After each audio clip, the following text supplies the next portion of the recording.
Jumping back into reading, part 7, autobiography of Malcolm X. We're going to start out with.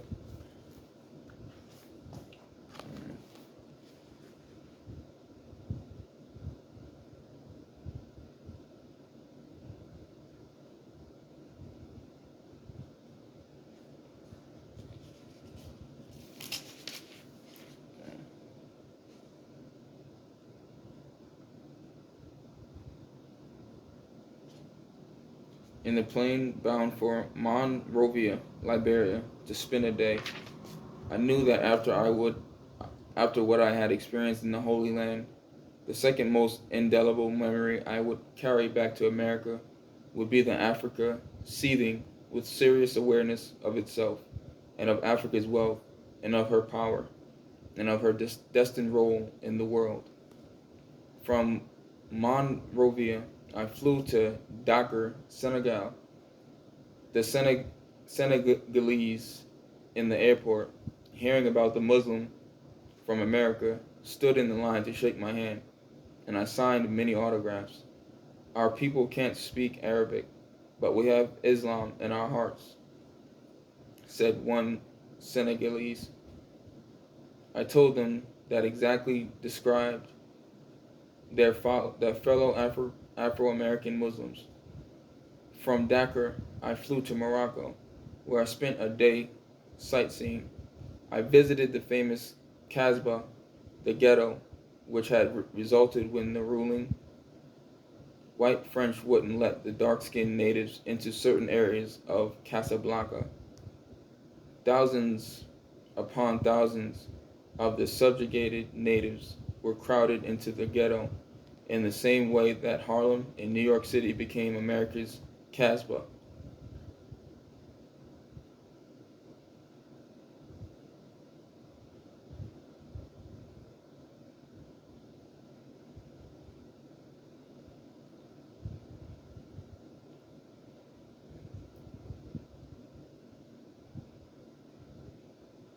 It was Tuesday, May 19th, 1964, my 39th birthday, when I arrived in Algiers.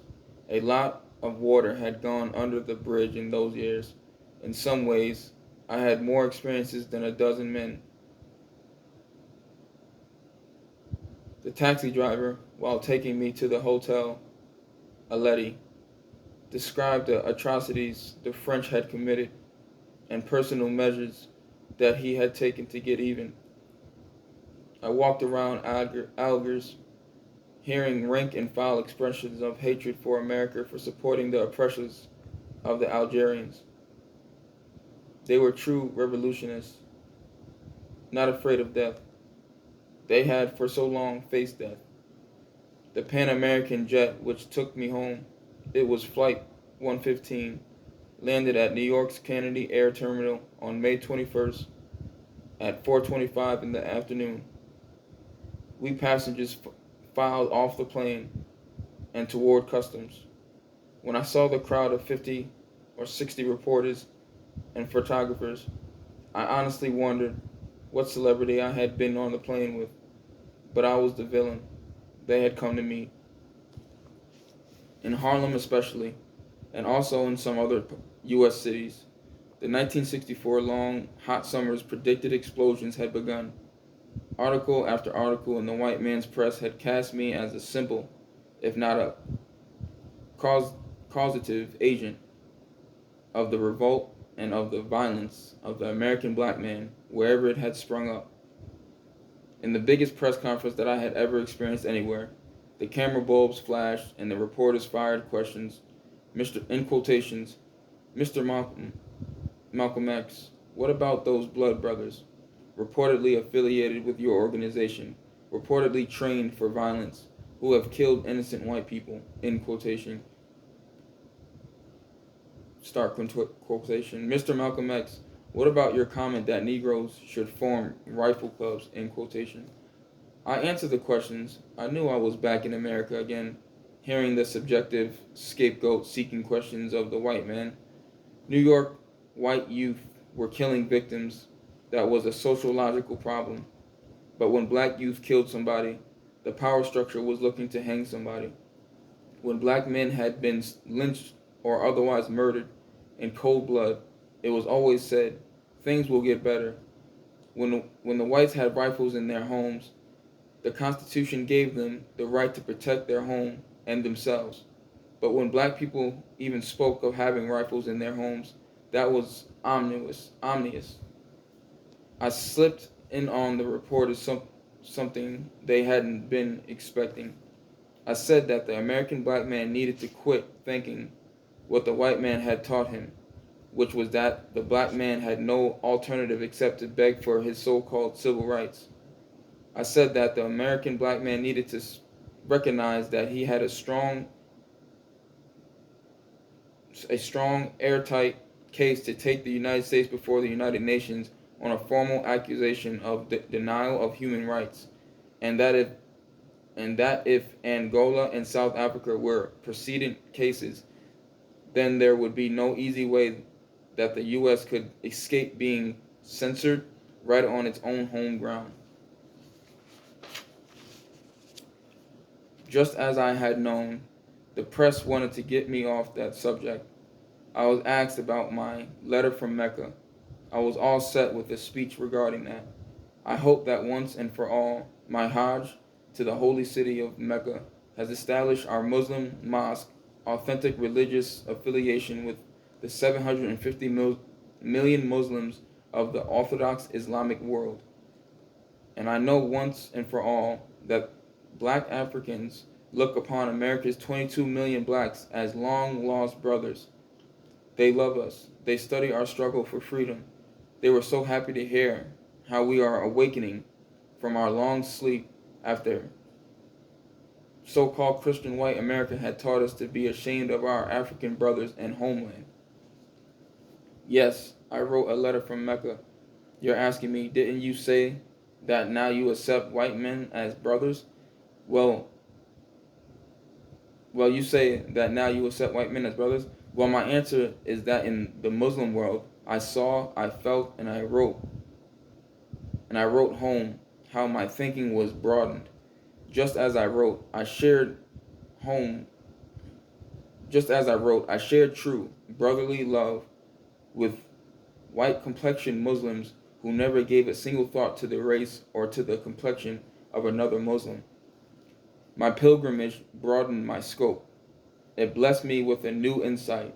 In 2 weeks in the Holy Land, I saw what I never had seen in 39 years here in America.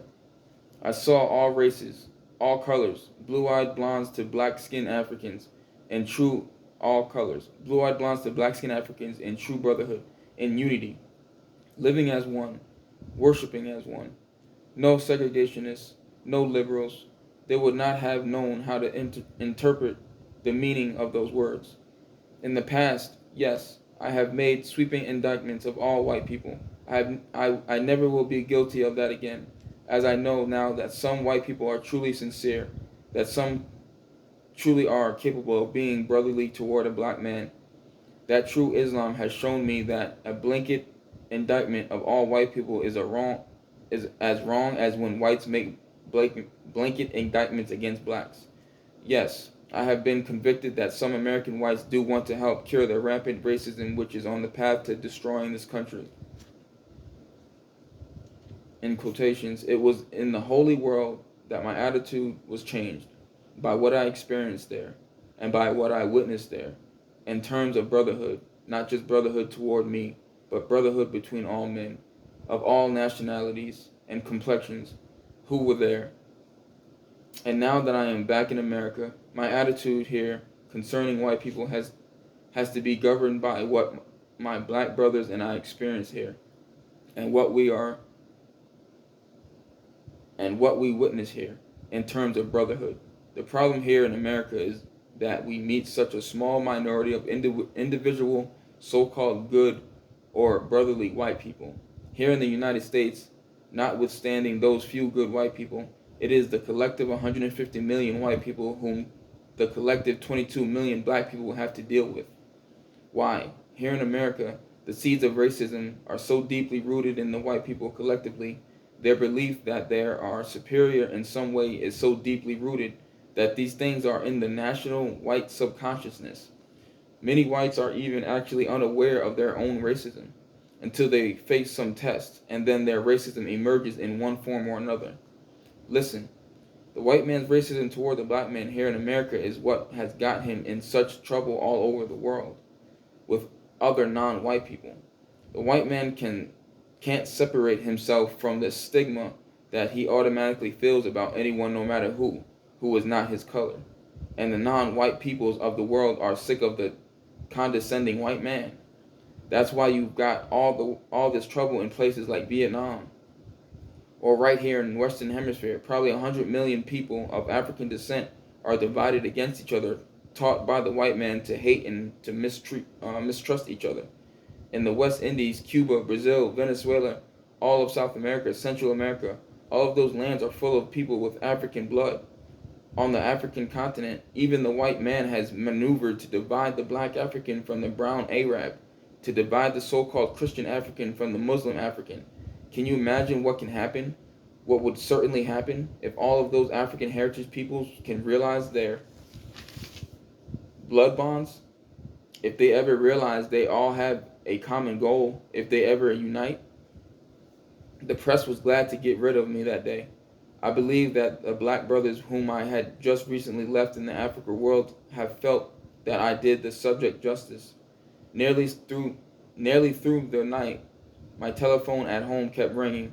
My black brothers and sisters around New York and in other cities were calling to congratulate me on what they had heard on the radio and television news broadcasts, and people, mostly white, were wanting to know if I would speak here or there.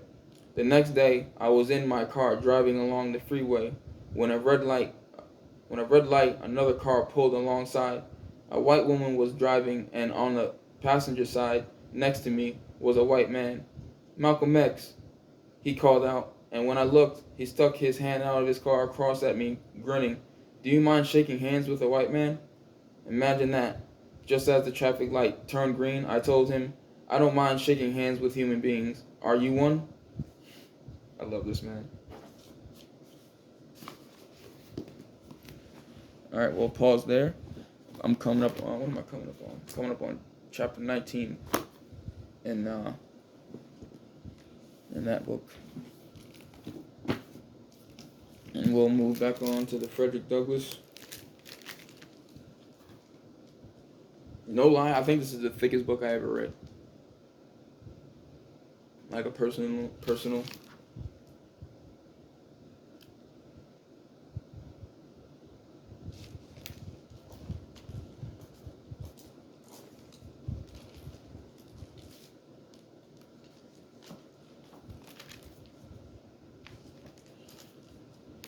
Okay. This was getting good too. All right.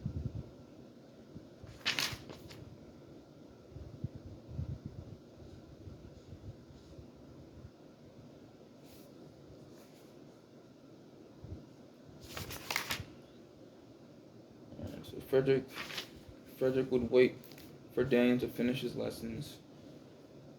This may be where the future Frederick Douglass first sensed the power of what went on in the schoolrooms he could never enter. Throughout his life, especially in the early childhood, Douglass displayed a remarkable hustler's ability to learn, to take and refashion useful knowledge to his own hands, to his own ends, from those around him.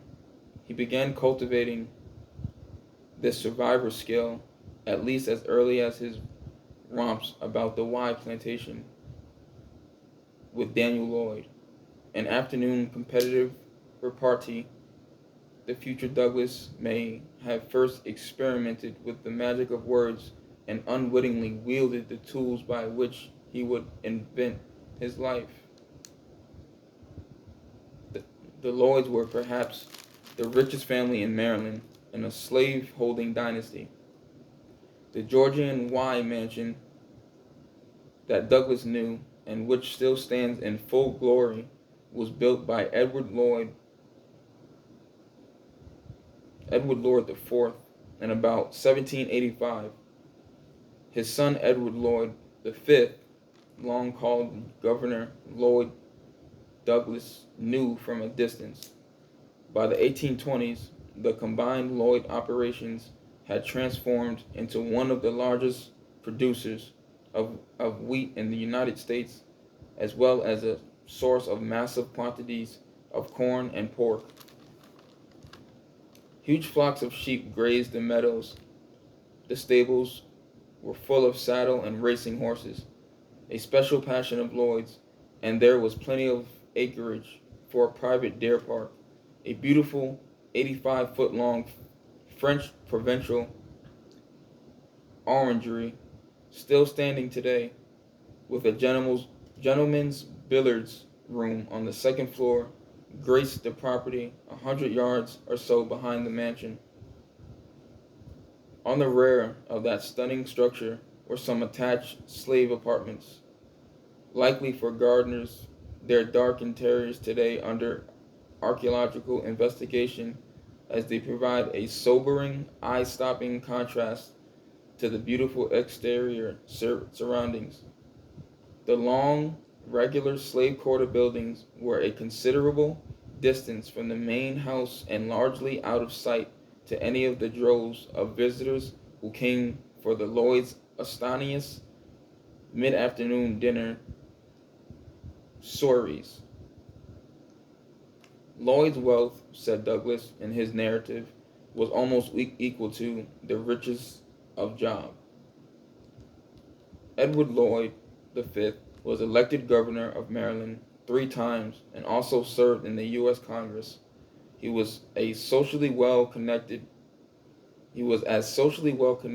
as anyone in the Chesapeake region.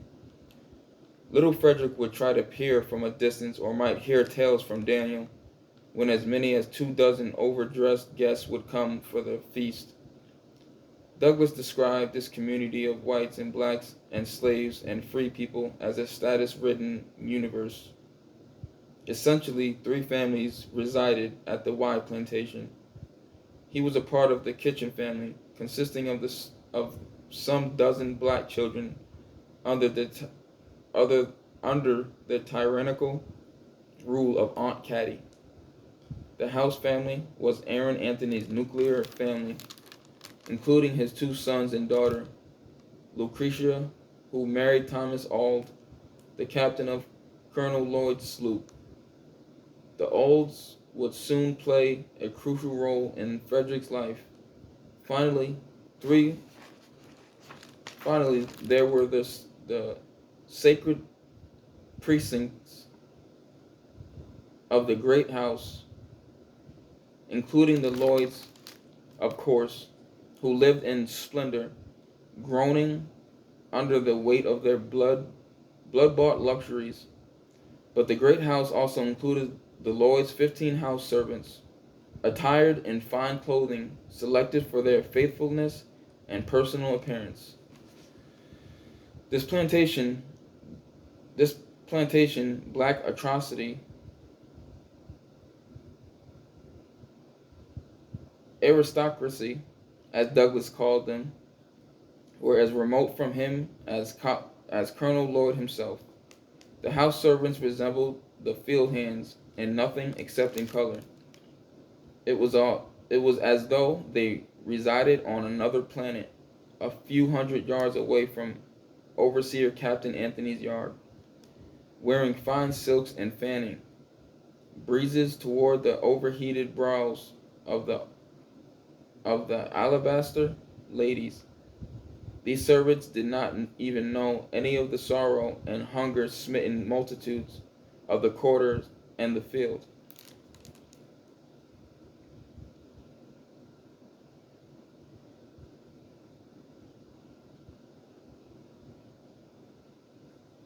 Douglas later wrote about his childhood world of beauty and evil, of decadence and mass production, as both his playground and his prison. He did so with astonishing detail, almost all the basics of which can be verified. Overseers' names and many of their terrible deeds of violence. How the field hands' basic food and basic food, the ash cake was baked. This peculiar bread, covered with ashes to the depth of a 16th part of an inch, and how a whip was made entirely of untamed but dried ox hides, and painted red, blue, and green, before being used on slaves' naked backs. Young Frederick loved horses and the stables, and when allowed, he would hang around them. The stables were run by the father and son pair of slaves, young Barney and old Barney. Any given day might find the half-naked barefoot boy in his sackcloth shirt dodging in and out of stalls, gazing at the huge thoroughbreds, admiring with awe the splendid carriages, soft within the lustrous without.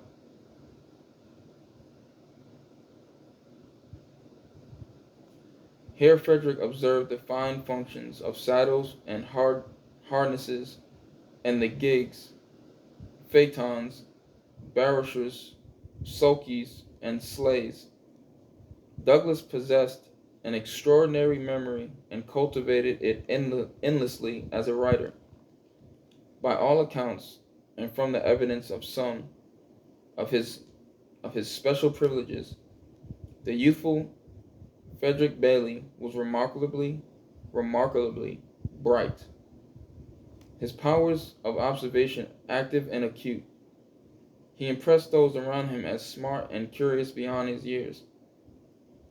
The detail of his autobiographies can to some extent be attributed to such sheer intelligence, but other factors were surely as important in his talent for recall. Eventually, the fugitive slave Douglas of 1845, at age 27, as well as the more politically mature and famous Douglas of 1855, at age 37, knew he needed veracity for his story to be credible in a world that doubted any literary acumen, and for that matter, basic intelligence in blacks. Even more, from his first moments as a speaker in his early 20s, a mere 2 or 3 years out of slavery, Douglas rehearsed over and over the stories he would eventually write up in the narrative and revise in Bondage and Freedom.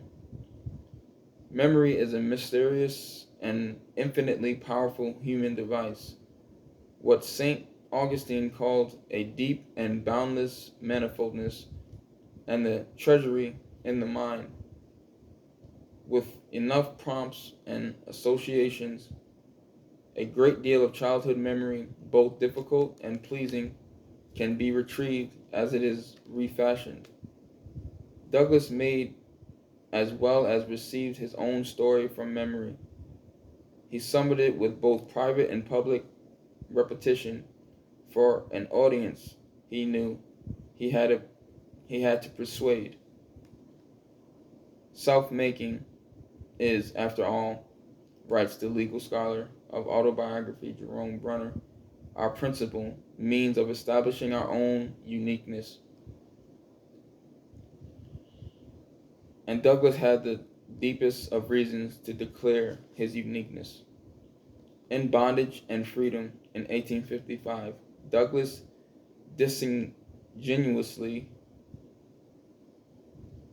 declares, "Let others philosophize," in quotations. "It is my province here to relate and describe, only allowing myself a word or two, to assist the reader in the proper understanding of the facts narrated." Hardly, Douglas' representation of his early life as a slave is a thoroughgoing abolitionist manifesto, a penetrating portrait of the inner and exterior worlds of both slaves and slaveholders, and he may, indeed, have seen or certainly heard a good deal about all that he wrote. An ash cake may be an ash cake, but the blood that flows in what he called his chapter of horrors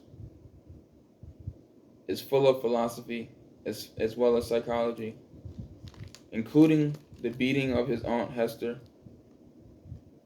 Douglas had either witnessed or learned about from hearsay at least 7 brutal whippings or murders by the time he was 8.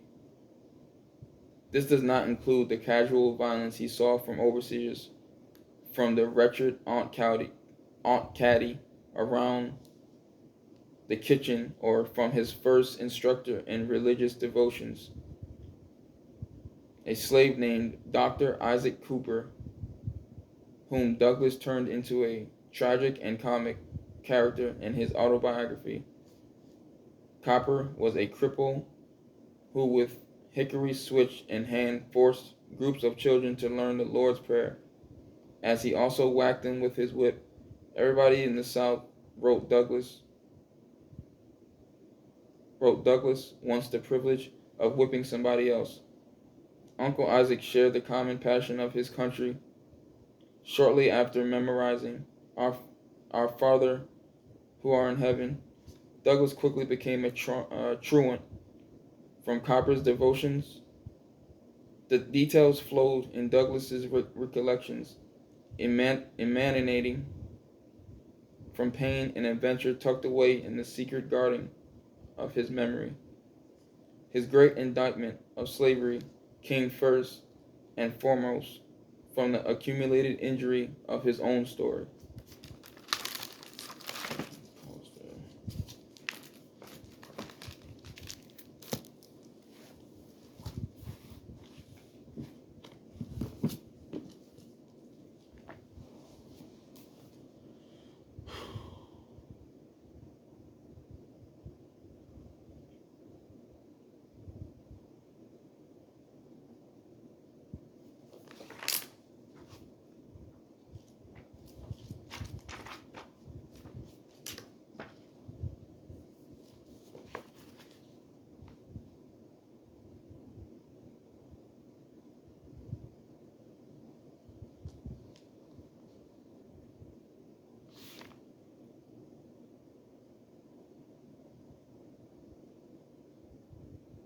When defendants are found guilty, and we're back in Justice Blind.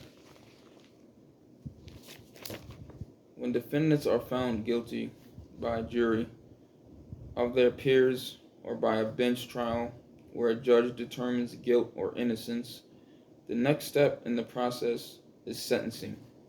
When suspects are found not guilty or are acquitted, they are filtered out of a criminal justice network and cannot be retried for the same offense because of the Fifth Amendment protection of freedom from double jeopardy.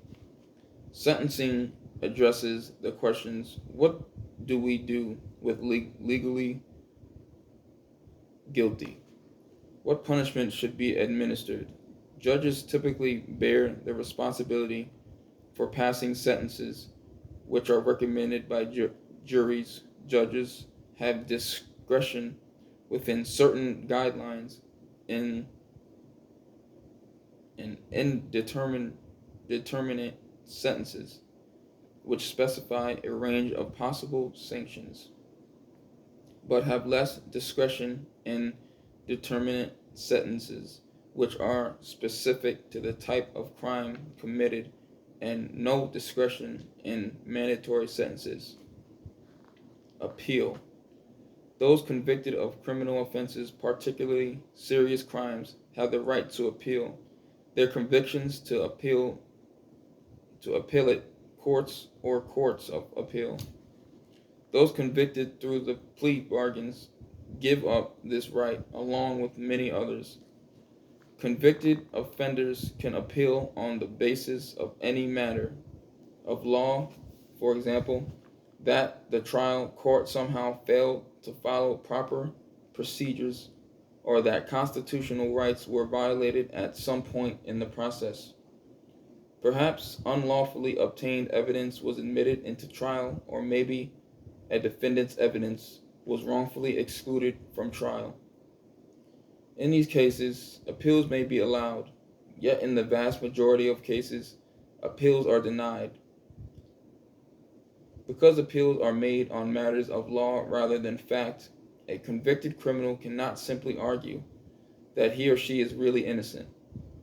Calls to review jury decisions often fall on deaf ears. Some claim that such appeals are based on legal technicalities and should be limited to criminal justice processes, can operate more efficiently and effectively. Others point out that procedural errors may lead to mistakes in adjudication, meaning that innocent persons may be wrongfully convicted. Therefore, constitutional protections should not be equated with legal technicalities. Corrections. Once a sentence is passed, correctional services such as probation, jails, prisons, and numerous other agencies administer the sanctions imposed by the court. Probation, a form of punishment that allows the offender to live in the community under certain rules. In this most widely used form of the criminal justice sanction in the United States. Probation, the cheapest sanction available, is intended for less serious offenders. Jails and prisons are forms of incarceration where offenders are deprived of their freedom and locked away from the rest of the society. The destructive nature of incarceration is discussed in Chapter 9. Jails are intended for persons sentenced to less than 1 year of incarceration. Prisons for those sentenced to more than 1 year of incarceration. Release. Once a sentence has been fully served, a person is released from the criminal justice network in what is supposed to be the final stage of the process. Offenders are also commonly released early from incarceration through the process of parole. Parole, which allows the offender to be released back into the community prior to serving his or her full sentence, as long as he or she agrees to live under certain rules. In the current get tough environment in the United States, parole has been abolished and at the federal level and in many states. Although release is supposed to be the final stage of the criminal justice process, the reality of release is that offenders are routinely harassed by police and or their parole officers after being released from the criminal justice network. When crimes are committed nearby, especially when they fit the modus operandi, the MO of a known offender out on parole, he or she is automatically considered a likely suspect. So much for paying your debt to society. Police and parole officers also may seek cooperation in developing leads for crimes committed by known associates of the offender. That's why guilty by association is such a real thing. And I always tell the young guys that you can literally get in trouble just for something that your friend did or someone that you know did. Ideal goals of criminal justice. Believe it or not, there is no official source one can consult to find out what the U.S. criminal justice network is intended to do. You might find this curious. How can we possibly know how well we are really doing if we do not know what we are intended to do? The closest we can come to a government statement of intended criminal justice outcomes is the 1967 President's Commission of Law Enforcement and Administration of Justice report, The Challenge of Crime in a Free Society. The authors wrote that criminal justice agencies were intended to enforce the standards of conduct necessary to protect individuals and the community. This seems straightforward enough, but exactly whose standards of conduct should be enforced, and what is meant by to protect individuals and the community. Does this mean only that the criminal justice network should protect individuals and communities from criminals? If so, how? Does it also mean that suspected criminals should be protected from the government? Does protecting the community from crime mean eroding constitutional protections of all Americans? Answers to these questions are not clear. This is partly because the last national report on crime was published decades ago by the Eisenhower Commission. In fact, the last time specific recommendations for criminal justice reform were formally reported was by the 1967 President's Commission. Since that time, no president of the United States has appointed a group to analyze crime or criminal justice policy. In the 1990s, a group called the National Criminal Justice Commission initiated an investigation on the U.S. criminal justice network. The findings of their scathing indictment, published under the title The Real War on Crime, will be discussed at various points in this book. Their overall argument is that the American criminal justice agencies mostly fail to meet their goals. Although it has been more than 10 years since their book was published, the conclusions of the National Criminal Justice Commission hold true today. One thing we can all cull from this source and most basic introductory criminal justice text is that the criminal justice network has at least two goals: reducing crime and doing justice.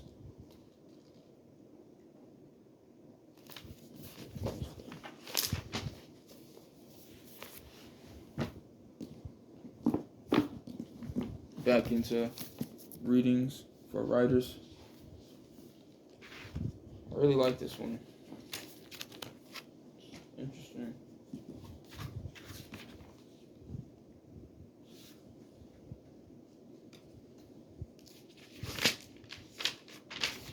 They asked me to teach them about thesis statements and topic sentences. When I asked them what those were, they taught me. Where did they learn that English classes are an endless series of repetitions? Early in the term, they told me that they had nothing important to say about their schools, jobs, families, friends, experiences, ideas, lives. Later, they wrote pages about those same subjects. Why did they come to college believing that they had nothing to say? When I asked them to define good writing, they wrote that it was detailed, focused, supported, and aimed well at an audience. They told me all that in writing that was general, unfocused, unsupported, and aimed at no audience at all. Why did they not practice what they preached? They came to my class after being schooled for 12 years, yet they had never learned to write for one another, to read their own writing to others, to listen seriously to what their classmates wrote, to give and receive positive criticism, who are what taught them that learning is a one-way street. Freshmen arrive at college with a badly distorted view of writing because they have seldom written anything that mattered to them. Instead, in the name of writing, they have been asked to memorize spelling lists, to fill in blanks in vocabulary workbooks, to compose fragments of thought and to practice sentences, to write in arbitrary formats, such as 5-paragraph themes. They have been drilled in those activities in spite of research by such scholars as James Britton at the University of London, Janet Amick at Rutgers University, and Donald Graves at the University of New Hampshire, indicting that students from the first grade through college learn to write best when they write and rewrite whole compositions on subjects they care about, for audiences who take them seriously. Freshmen arrive at college believing writing has more to do with correctness than with communication, with prescription than with imagination, with drill than with critical thought. They believe that writing serves the teacher, not themselves, and they certainly do not believe that the act of writing is either creative or fun. Unfortunately, they expect yet another round of the debilitating, debilitating criticism that has sapped their confidence and taught them that they have nothing to say. After 18 years of teaching college writing, I've come to believe that American schools do more discourage serious writing and learning than to encourage it. Very true. First year college students show up in class behaving just like first year college students.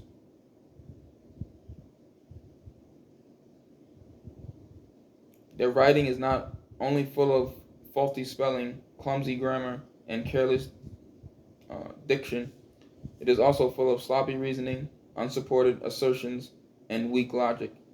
Those who lament that freshmen write and think like freshmen consider such a course a burden.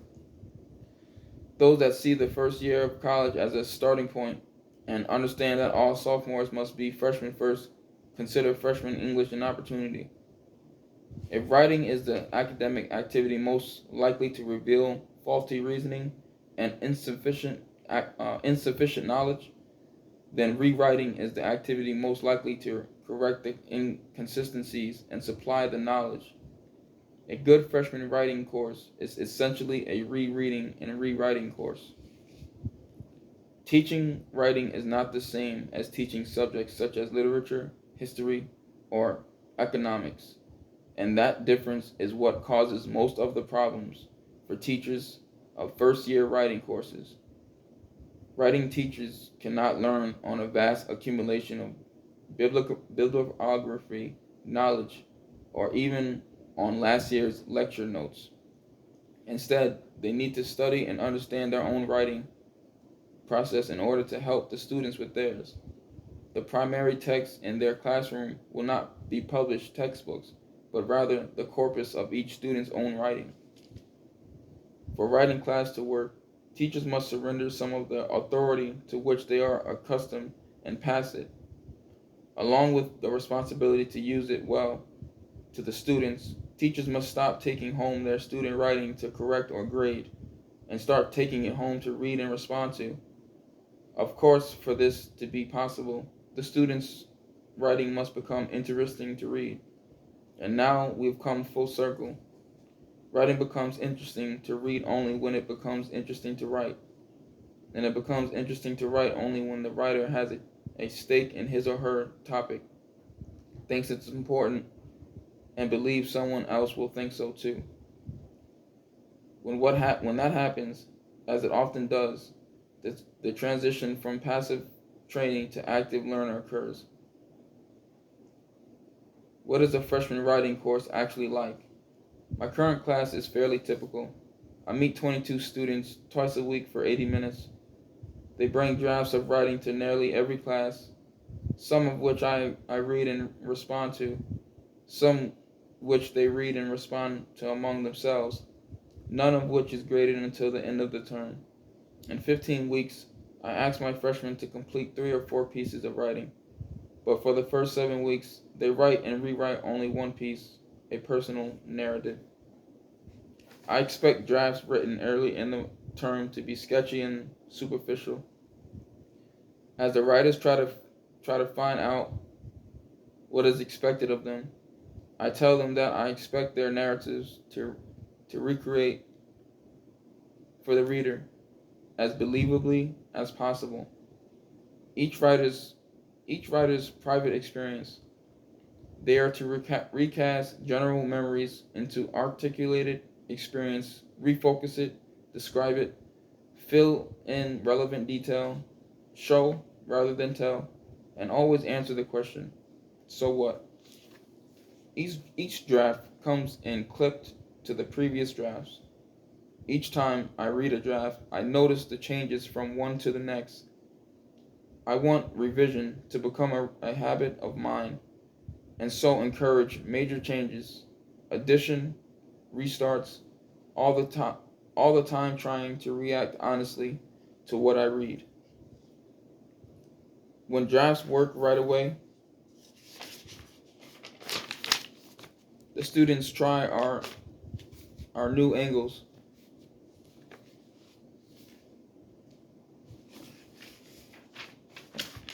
The students try out new angles, expand what's there, and work continually on their editing skills. When drafts are not working, I encourage the students to start again and encourage them to try until something clicks. We pay serious attention to all the work that's written seriously. We use one another's writing, mine as well as theirs, to demonstrate whatever lessons about leads, titles, editing, for example, we need to learn. What was there?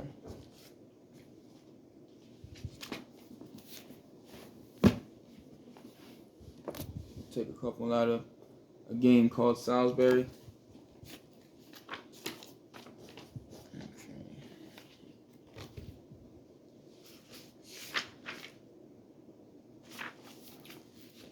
In town, he started off as a store clerk, and by 1880, he moved up the ladder to merchant.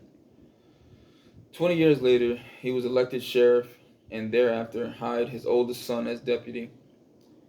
John, on the other hand, had higher ambitions while serving as the chairman of the Democratic Party. He became the first editor of the Post, established on January 9, 1905. Before that, he edited and published the Salisbury Evening World he had founded in 1895, and he worked on both the Truth Index and the Salisbury Sun. But in spite of the influence John already wielded, he wanted more. He hoped to move beyond state politics in the upcoming election. William Thomas Boast, who took over the Salisbury Bureau of the Observer in 1905, didn't sign what he wrote, but other papers revealed that he played a key role in the story nonetheless.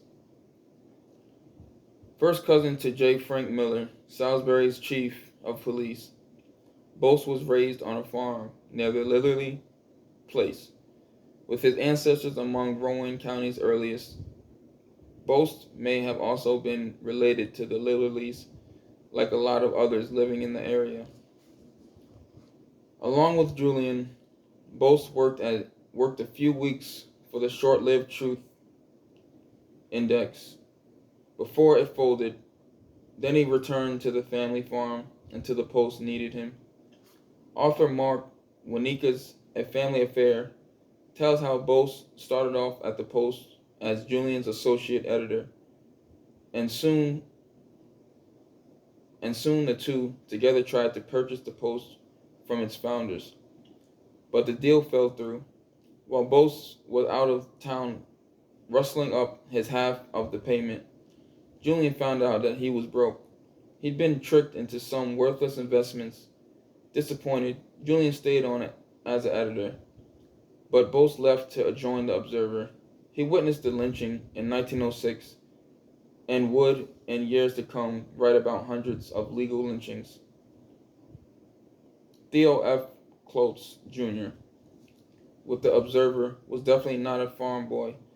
His father, a former Democratic congressman and brother-in-law of Observer editor Joseph Person Caldwell, signed on as the Litherly's attorney after the murders.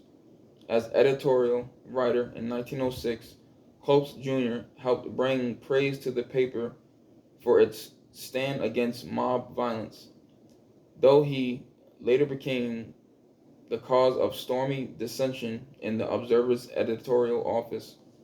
Without the Observer, there wouldn't be much of a story to tell today. Its coverage was not perfect, it was far from it, but it left us the most complete and reliable reports available, thanks to Joseph Caldwell and the writers he hired. Under Caldwell's management, the Observer thrived, even though it was plagued with tragedy. Caldwell had a knack for the news business and a gift for choosing talented writers, but bad luck when it came to keeping them. By the early 1890s, his Observer was an up-and-coming newspaper. and in 1906 it was printed by a modern 16-pager rotary press.